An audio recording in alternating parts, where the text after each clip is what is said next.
Oh, You yeah, feel me? yeah. You feel me? Yeah, Okay, yeah, all right, right on. It's all good. How we doing? Everybody good today? How about that weather, huh? That's some Northwest weather for you. You used to it, right? Yeah, I'm used to it. Yeah, I'm totally used to it. Did you have any major impressions of Oregon when you were with Washington, and how have they changed since you come down to Oregon? I mean, I've always thought, over the last 3 years when I played against them, they're physical, they played hard. Obviously, I never got a chance to beat them, so.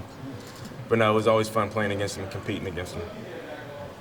You recruited Troy to Washington and obviously came here. What's it been like being able to work with them here and kind of further maybe some of that pitch you had at Washington with an opportunity? No, obviously I've known Troy since he was probably like a freshman, sophomore in high school, so we got a good relationship, him and his mom and his dad. I'm close to the family. Obviously when we recruited him, we weren't able to get him, but now I'm here, it's good to coach him, it's good to, I'm good to see his development. I think he's having a good spring ball. What were your first impressions of the group you inherited here? Because when you first walked in, Justice wasn't here just yet, Will wasn't here just yet. It was particularly thin in terms of number and certainly by way of game experience. So what was your first impression? How has that changed over the last several weeks, 11 practices? Well, my first impression was like there's some good talent in the room. Obviously there's some youth, like you said, some inexperience and some, with the young guys like Troy and Dante and those guys, but no, they're developing. It's a process, and we all understand that, and they're coming out every day and they're having fun and they're competing. I want to ask you about Justice. What have you seen from this spring, his growth? I mean, he's someone that didn't have the most football experience, but he's kind of got the intangibles to be really good. Nah, Justice has been good. I mean, just to graduate early and to be able to get here for spring ball and to, I want to say is like, second or third day being here, he's in pads, and making plays. His first play, I'll never forget, he had a ball over the middle and it doinks him off the head, and we see him respond the next play, he goes out and makes a play. And that's how Justice is, since he's gotten here has progressed and has steadily gotten better and competed. And I can't even imagine what it's like being in his shoes, like coming in and then just getting thrown into the fire and being able to adjust. So, no, he's been impressive that way. I feel like one of your guys has really emerged as the prototypical X and that vertical threat in the room? All the guys have made plays down the field. I'm not going to say there's just one individual. But as a group, they're developing, they're getting better each day, and that we understand it's a process, but for the most part, each guy has had, their day of catching the ball down the field vertically. What kind of progress did you see from last weekend's scrimmage to this one from your group? I wanted to see, us blocking in the run game, blocking safeties, throwing our face in there. We're having fun, and that's all I'm asking to do is have fun, go out here and compete and play with good effort. How do you think Seven McGee has transitioned this spring, coming away from that running back role to kind of more slot receiver and work with you a little bit? Seven has progressed. Seven plays hard. He's doing a good job of catching the football and lining up play. He's just a really good football player. You know what I mean? And we're gonna expect him to do some things for us. But I think all those guys, the guys in the room, push Seven. Seven has done a really good job of coming in and getting extra time. You know what I mean? And putting in the extra work and learning the scheme, learning the position, and he's progressing and he's getting better each day. What does that look like for him? Do you mean in terms of film? Is he an extra time, or is it film? Yeah, film. He comes in extra time for film. He stays after and catches footballs. He'll come in, right after practice and watch it. He'll send me texts of clips of plays, and he's steady asking. He's eager to learn, and we're excited about him. Such a young group, is there a player who's maybe emerged from a leadership perspective? I mean, there are some young guys in the room, but at the end of the day, you still have, older guys like Isaiah Crocker and Josh Delgado, and them guys that have been here for a while, that have been able to step up in some leadership roles. And I would say this, Isaiah Crocker's having a good camp, right? Josh Delgado's having a good camp, and they're bringing along some of the younger guys in that room. How has it been working with Kenny Dillingham? Obviously, he's a high-energy guy. Right. KD, man, KD has been fun. I didn't know KD before I got here, so his energy is infectious. He's very smart. He's very bright. He knows what he wants out of the system, and he's putting guys in position to make plays. I'm excited to work with him. I'm excited to learn from him. Dan Lanning, the same thing. The passion that those guys bring every day is infectious. How have you complimented working with him?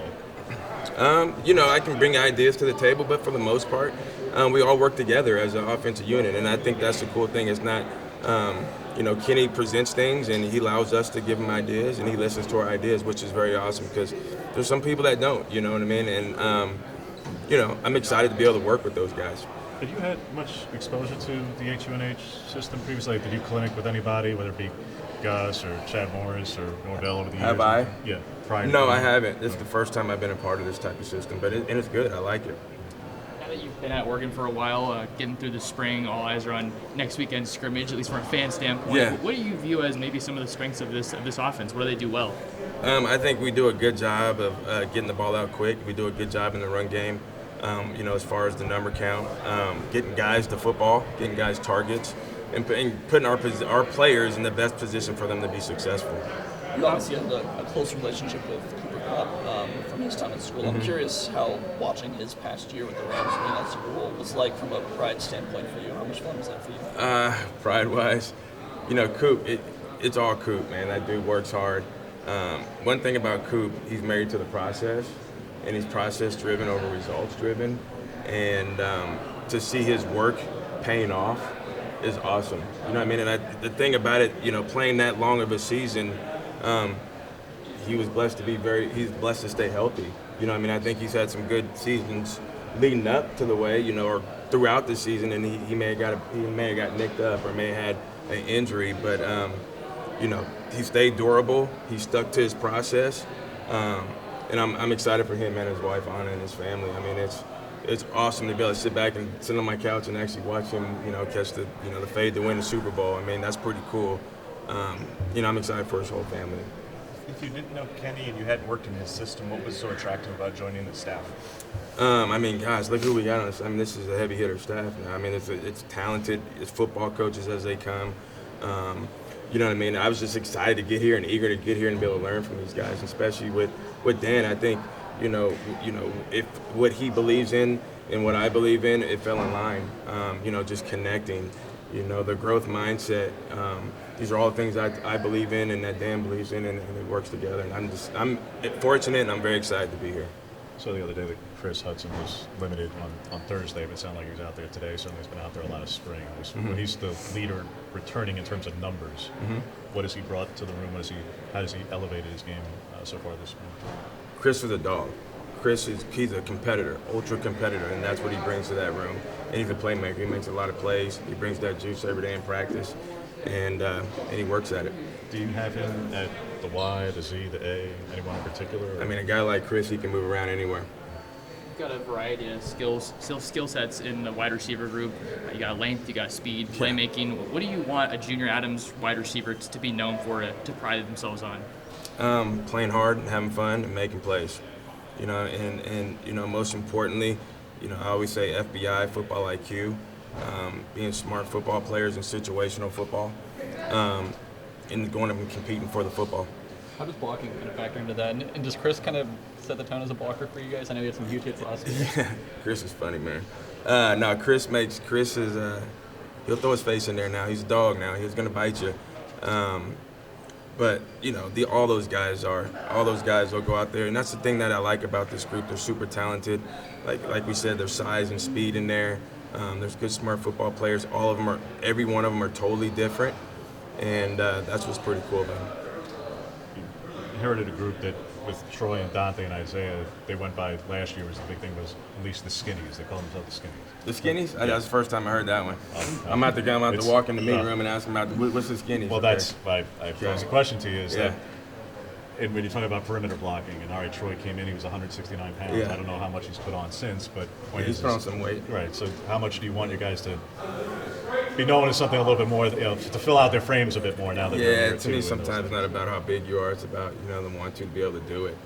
You know what I mean? And first of all, we haven't talked about Dante, but Dante's done a really good job just getting in here and buying in, to what I believe in and how I teach the position. And you're talking about a guy that's really worked at it. And Dante throws his face in there and blocks as well. And I'm just excited about all these guys. Thank you. No, it's a pleasure meeting you guys. You guys take care. Yeah.